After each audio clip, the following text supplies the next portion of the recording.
Wait லாஸில் இருக்கிற எல்லாருக்கும்ப்பா sweet சாப்பிடணும்னு ஆசையாக இருக்கும்ப்பா. இன்னைக்கு நான் உங்களுக்கு ஹை ப்ரோட்டீன் வெயிட் லாஸ் இனிப்பு கொழுக்கட்டை செஞ்சு கட்டுறேன்ப்பா. இந்த கொழுக்கட்டையை தினமும் ஸ்நாக்ஸ் டைமில் சாப்பிட்டு வந்தீங்கன்னா அதிக நேரம் பசிக்காதுப்பா. இனிப்பும் சாப்பிடணும் ஆசை வராதுப்பா. சின்னவங்கலேருந்து பெரியவங்க வரை இந்த கொழுக்கட்டை சாப்பிடலாம்ப்பா. வாங்க எப்படி செய்யலான்னு பார்ப்போம். இப்போப்பா நம்ம கேஸ் ஆன் பண்ணியிருக்கோம், கடாய் வச்சுருக்கோம். கடாய் கொஞ்சம் சூடாகட்டும். கடாய் கொஞ்சம் சூடாகிடுச்சு. ஒரு ஸ்பூன் எண்ணெய் விட்டுக்கிடுவோம். இது வெள்ளரிக்காவுடைய விதை. இப்போ இந்த வெள்ளரிக்காவுடைய விதை எல்லா கடையிலுமே கிடைக்கிது. இது வெயிட் லாஸ்க்கு ரொம்ப யூஸ்ஃபுல்லாக இருக்கும். ஒரு 2 ஸ்பூன் அளவுக்கு இந்த வெள்ளரி விதையை வறுத்து எடுத்துக்கிடுவோம்.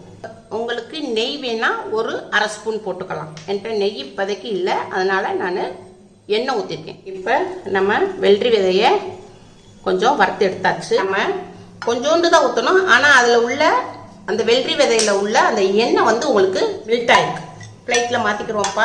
இது சோளம்ப்பா, சிறுதானிய வகையில ஒன்று. சிறுதானியம் வெயிட் லாஸ்க்கு ரொம்ப யூஸ்ஃபுல்லா இருக்கும்பா. சோளம் வாங்கியிருக்கேன். இந்த சோளத்தை நம்ம மிஷின்ல கொடுத்தும் திரிச்சுக்கலாம். இல்லட்டா நம்ம சோள மாவும் கடையில கிடைக்கிது. நம்ம இதை மாவாவே ரெடிமேடாவே வாங்கிக்கலாம். இப்படி வாங்கிக்கலாம். இப்போ இதுல இருந்து நான் 1 கப்பு சோள மாவு போடுறேன். 1 கப்பு சோள மாவு எடுத்திருக்கேன். இப்போ நம்ம வெள்ளரி விதை நம்ம வறுத்தம் இல்லையா, அதே கடாயில் நம்ம போட்டுக்கிறோம். இப்போப்பா நம்ம கேஸ் அடுப்பை மீடியத்தில் வச்சு ஒரு 2 நிமிஷத்துக்கு மாவோட பச்சை வாடை போகிற அளவுக்கு நம்ம இதை வறுத்து எடுத்துக்கிடுவோம். மாவை கருக விட்டுறக்கூடாது. இப்போ நம்ம மாவை வறுத்தாச்சு. இப்போ இதை ஒரு பிளேட்டில் மாற்றிக்கிடுவோம். இப்போ ஒரு சட்டி வச்சுருக்கோம். இதில் தான் நம்ம சோள மாவு 1 கப்பு எடுத்துருந்தோம். அதே கப்பில் நம்ம இதில் தண்ணி அளந்துக்கிடுவோம். 1.5 கப்பு தண்ணி ஊற்றிக்கிடுவோம். 1 கப்பு சோள மாவுக்கு 1.5 கப்பு தண்ணி ஊற்றிக்கோங்க. தண்ணி ஊற்றிக்கிடுவோம். எந்த கப்பில் நம்ம சோள மாவு எடுத்துருந்தோமோ அதே கப்பில் நம்ம அரை கப்பு வெல்லம் எடுத்திருக்கேன். இப்போ இதை தண்ணியில் போட்டுக்கிறோம். வெல்லம் நல்லா கரையட்டும். இப்போப்பா வெல்லம் ஃபுல்லாக உங்களுக்கு கரைஞ்சிட்டு வருது. தண்ணியோடைய சூட்டில் வெள்ளத்தை பூரா கரைஞ்சிக்கிட்டு வந்துருச்சு. இப்போப்பா வெல்லம் பூரா நல்லா கரைஞ்சிருச்சு. தண்ணி நல்லா கொதிக்குது.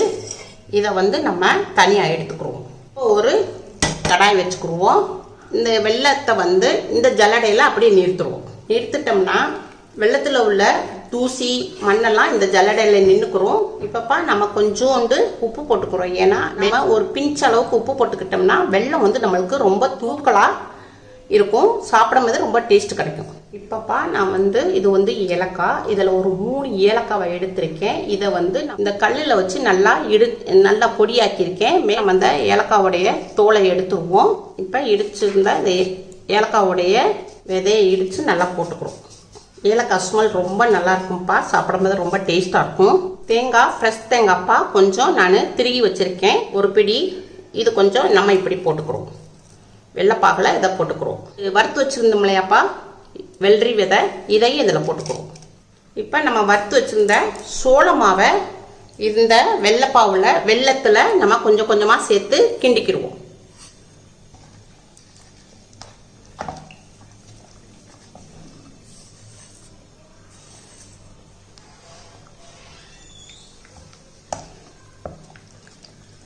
கேஸ் அடுப்பு ஸ்லோவில் வச்சுருக்கோம்.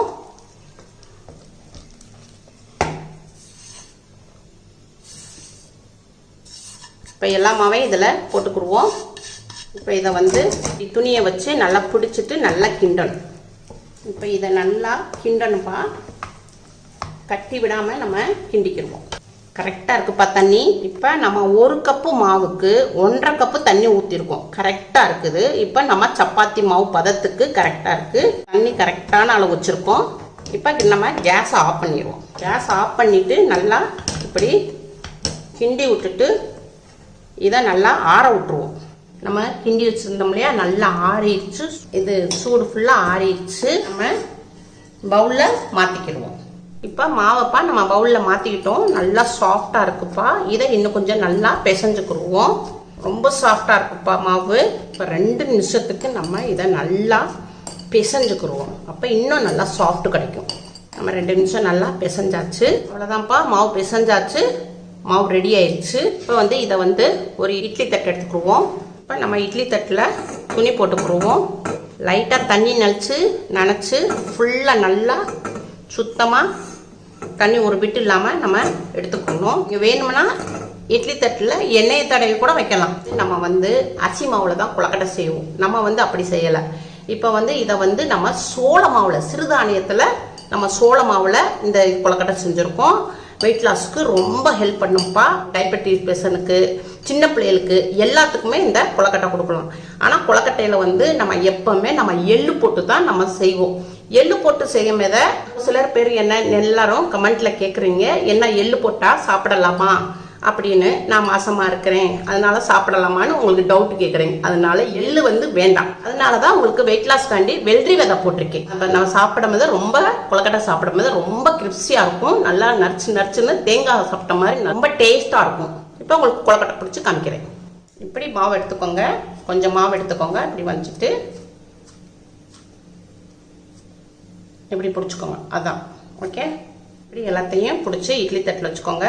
எல்லாத்தையும் நம்ம பிடிச்சு கொழுக்கட்டை வச்சுட்டோம். இப்போ கேஸ் பக்கம் போயிடுவோம். இப்போ நம்ம கேஸ் ஆன் பண்ணியிருக்கோம். இட்லி சட்டி வச்சுருக்கோம். இப்போ நம்ம இதில் 2 கப்பு தண்ணி ஊற்றிக்கிடுவோம். தண்ணி நல்லா சூடாகட்டும். இப்போ தண்ணி நல்லா கொதிச்சுக்கிட்டு இருக்கு. இப்போ நம்ம கொழுக்கட்டை வச்சுருக்கோம்ல, கொழுக்கட்டை தட்டை இப்போ இதில் இறக்கிக்கிடுவோம். இப்போ நம்ம இதை வந்து ஒரு 3 நிமிஷத்துக்கு மட்டும் வேக விடுவோம். நம்ம ஏற்கனவே நம்ம மாவு வறுத்து அதை வந்து நம்ம சுடுதண்ணியில் நல்லா கிண்டி இருக்கோம்ப்பா. அதிலே நம்மளுக்கு அரை வேக்காடுக்கு மேலே வெந்துடும். இப்போ 3 நிமிஷத்துக்கு நம்ம மூடி போட்டு வேக விடுவோம். இப்போப்பா 3 நிமிஷம் ஆயிடுச்சு. நம்ம ஓப்பன் பண்ணுவோம். நல்லா வெந்துருச்சுப்பா.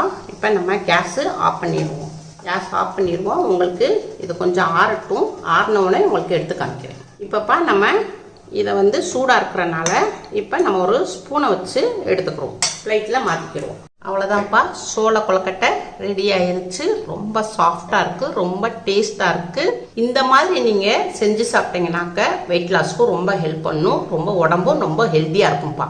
உங்கள் வீட்டில் செஞ்சு பாருங்கள். அம்மாவுக்கு லைக் பண்ணுங்கள், ஷேர் பண்ணுங்கள்.